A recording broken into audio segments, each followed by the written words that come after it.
আসলে বেছে নেওয়ার কিছু নাই। এটা একটা নতুন আমাদের এইখানের জায়গা থেকে একটা নতুন জনরার গল্প। কিন্তু আমরা এই ধরনের সিরিজ এখন বেশ পপুলার সারা ওয়ার্ল্ড ধরেই। তো এরকম একটা আয়োজনে তারা একটা বড় ভাবনা থেকে কাজটা করতে চাচ্ছে। আর আমাকে ক্যারেক্টারটা যেভাবে ব্রিফ করেছে আমার কাছে ক্যারেক্টারটা খুবই ইন্টারেস্টিং লেগেছে। আর সেইটা যদি বড় পরিসরে ওইটার চিত্রায়ন হয় এবং পুরো কাজটা কমপ্লিট হয় তাহলে ওটা দেখতেও ভালো লাগবে এবং আমি কাজ করেও আনন্দ পাবো।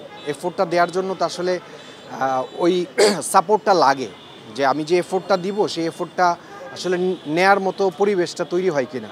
তো ওনাদের সাথে যখন এই কাজটা নিয়ে কথা হয় তখন কিন্তু ওনারা ওই সাপোর্টটাই সর্বোচ্চ লেভেলে রাখতে চায় এবং বাংলাদেশে এই টাইপের কাজ হয়েছে কিনা আমি জানি না, কিন্তু শুনলাম যে হয়েছে একটা কাজ, তাও অনেক আগে।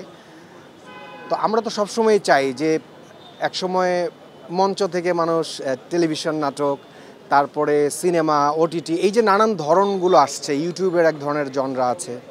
তো এই এই কাজটাও আরেকটা নতুন প্যাটার্নে ওনারা কিছু একটা করতে চায়, একটা নতুন গল্প, নতুন প্রেজেন্টেশন দিতে চায়। তো ওদের ভাবনা চিন্তা মিলিয়ে আমার কাছে খুব ভালো লেগেছে। তো এই জন্যই আসলে রাজি হওয়া। আমার কাছে মনে হয় যে এটা খুবই ভালো একটা কাজ হবে, কারণ একটা প্রোডাকশনের প্রথম যখন ওইটার গল্প কি করতে চায় ওই ব্যাপারগুলো শুনলেই কিন্তু আমরা যে এফোর্টটা দিব, কাজটা করব, সেটা কত দূর যাবে, কত দূর এগোবে এটা আঁচ করা যায়। কিন্তু এই কাজটা আমার মনে হচ্ছে এরা খুবই ভাবনা চিন্তা করে নিজেদের সর্বোচ্চ এফোর্ট দিয়ে প্রপার বাজেটিং সব কিছু মিলিয়ে ওনার কাজটা করতে যাচ্ছে। আর এইভাবে কাজটা হলে নিঃসন্দেহে এটা দর্শকের খুবই ভালো লাগবে।